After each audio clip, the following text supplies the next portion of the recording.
Administrasi Sekolah Studi Kasus Real di SDN Gayak 3. Sebelumnya, perkenalkan nama saya Levina Icahatanti. Saya Intan Siti Mahyuni. Saya Selariatul Maula. Dan saya Serli Helina Putri. Baik, untuk selanjutnya akan saya serahkan kepada pemateri yang pertama.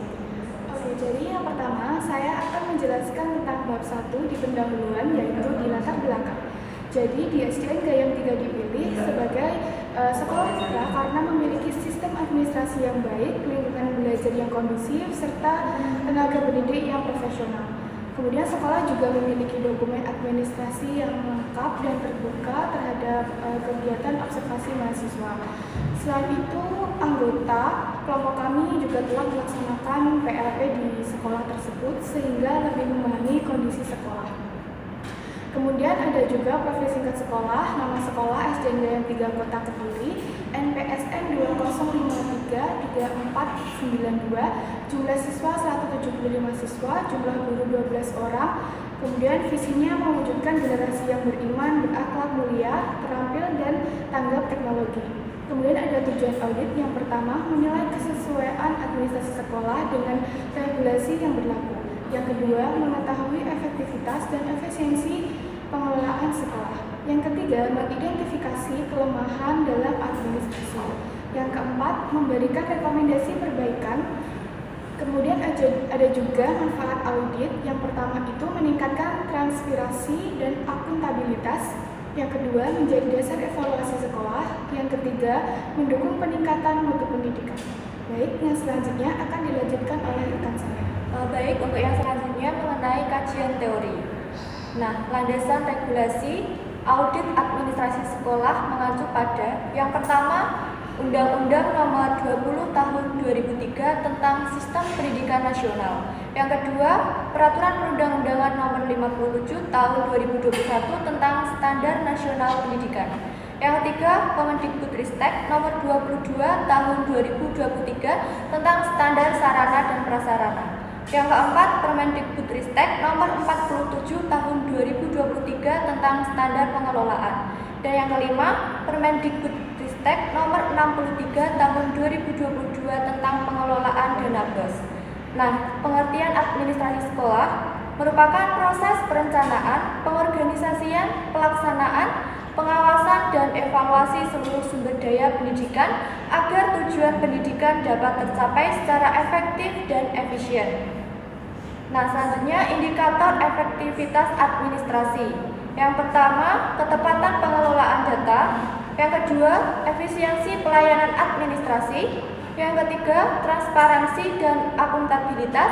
Yang keempat, pemanfaatan teknologi informasi. Dan yang kelima, kepuasan pemangku kepentingan. Nah, selanjutnya ada faktor yang mempengaruhi kompetensi kepala sekolah. Ada kompetensi tenaga pendidik dan sarana dan prasarana, pemanfaatan teknologi dan juga dukungan masyarakat, serta sistem evaluasi yang berkelanjutan. Nah, untuk yang selanjutnya mengenai metode audit. Nah, untuk waktu dan tempat observasi dilaksanakan pada tanggal 23 April 2026 di SDN Gayam 3 Kota Kediri. Untuk teknik pengumpulan data, yang pertama observasi langsung, yang kedua wawancara dengan kepala sekolah, ketiga dokumentasi administrasi sekolah. Ada juga teknik analisis data menggunakan analisis deskriptif kualitatif. Melalui tahapan, yang pertama pengumpulan data, yang kedua reduksi data, yang ketiga penyajian data, dan yang keempat penarikan kesimpulan dan verifikasi. Baik, untuk selanjutnya akan dijelaskan oleh rekan saya. Bab 4 yaitu hasil dan pembahasan. Yang pertama yaitu administrasi peserta didik. Temuan itu menunjukkan bahwa yang pertama, buku induk siswa tersedia secara lengkap. Yang kedua, buku kleper tersedia. Yang ketiga, daftar hadir siswa terdokumentasi. Yang keempat, data mutasi siswa tersedia. Dan yang terakhir yaitu rekap jumlah siswa tersusun dengan rapi. Jumlah peserta didik sebanyak 157 siswa yang tersebar pada kelas 1 sampai kelas 6. Gap yang ditemukan yaitu administrasi masih didominasi arsip fisik sehingga diperlukan digitalisasi data. Yang kedua yaitu administrasi tenaga pendidik. Dokumentasi yang tersedia yaitu data induk guru, daftar kehadiran guru, jadwal mengajar, beban kerja guru, dan yang terakhir yaitu dokumen pengembangan profesi guru. Jumlah tenaga pendidik dan kependidikan sebanyak 12 orang. Sebagian besar guru telah berkualifikasi S1 dan memiliki beban kerja sesuai dengan ketentuannya. Di sini gap yang ditemukan yaitu presensi masih bersifat manual, dokumentasi pelatihan guru belum terintegritas secara digital. Yang ketiga yaitu administrasi humas. Dokumen yang tersedia diantaranya yaitu buku tamu, program kerja humas, dokumentasi kerjasama, daftar kontak orang tua, laporan kegiatan humas. Selanjutnya, sekolah juga menjalin kerjasama dengan berbagai Puskesmas, dinas pendidikan, perguruan tinggi, organisasi masyarakat. Di sini gap yang ditemukan yaitu komunikasi dengan orang tua masih belum menggunakan sistem digital yang terintegritas. Analisis penyebab yaitu penyebab utamanya yang pertama administrasi peserta didik belum terdigitalisasi secara optimal. Yang kedua, presensi guru masih menggunakan sistem manual. Yang ketiga, belum ada sistem informasi humas yang terintegritas. Yang keempat, keterbatasan sumber daya manusia dan pelatihan teknologi informasi. Yang kelima, sekolah masih memprioritaskan sistem administrasi manual yang sudah berbagan.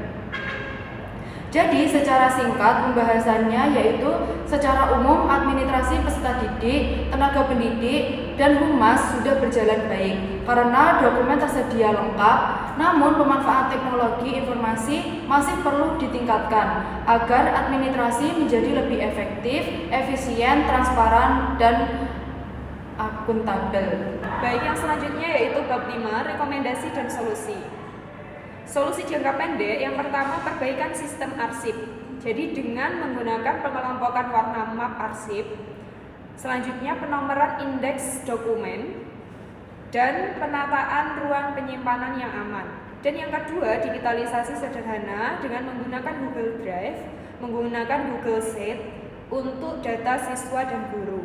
Dan yang ketiga, pembaharuan data berkala. Jadi menugaskan operator sekolah untuk memperbaharui data setiap minggu. Solusi jangka panjangnya yang pertama, pengembangan SIMAS terpadu, yaitu mengintegrasikan data siswa, guru, presensi, dan humas dalam satu sistem informasi. Yang kedua, pelatihan literasi digital dengan meningkatkan kompetensi teknologi bagi 12 tenaga pendidik dan kependidikan. Dan yang ketiga yaitu presensi digital menggunakan QR kode atau aplikasi berbasis lokal. Yang keempat, penyediaan infrastruktur TI, yaitu mengalokasikan anggaran untuk perangkat komputer dan internet sekolah. Dan yang bab 6, kesimpulan dan saran. Kesimpulannya, hasil audit menunjukkan bahwa administrasi peserta didik, tenaga pendidik, dan humas di SDN Gayam 3 telah berjalan dengan baik dan tertib. Semua dokumen utama tersedia lengkap, namun efektivitas administrasi masih belum optimal karena sebagian besar pengelolaan masih menggunakan sistem manual berbasis dokumen fisik. Sarannya yang pertama, sekolah perlu melakukan transformasi digital secara bertahap. Yang kedua, guru dan tenaga kependidikan perlu meningkatkan literasi teknologi. Dan yang ketiga, penggunaan cloud storage atau speedset bersama perlu dibiasakan. Yang keempat, peneliti berikutnya dapat mengembangkan sistem informasi administrasi sekolah yang lebih terintegrasi. Jadi, berdasarkan hasil audit yang telah dilakukan, dapat disimpulkan bahwa SDN Gayam 3 telah memiliki sistem administrasi yang baik. Namun, untuk menghadapi perkembangan teknologi dan juga tuntutan pendidikan modern, diperlukan transformasi digital agar administrasi sekolah menjadi lebih efektif, efisien, transparan, dan juga akuntabel. Terima kasih atas perhatian yang diberikan. Kami dari kelompok 3 mohon maaf jika ada salah kata. Wassalamualaikum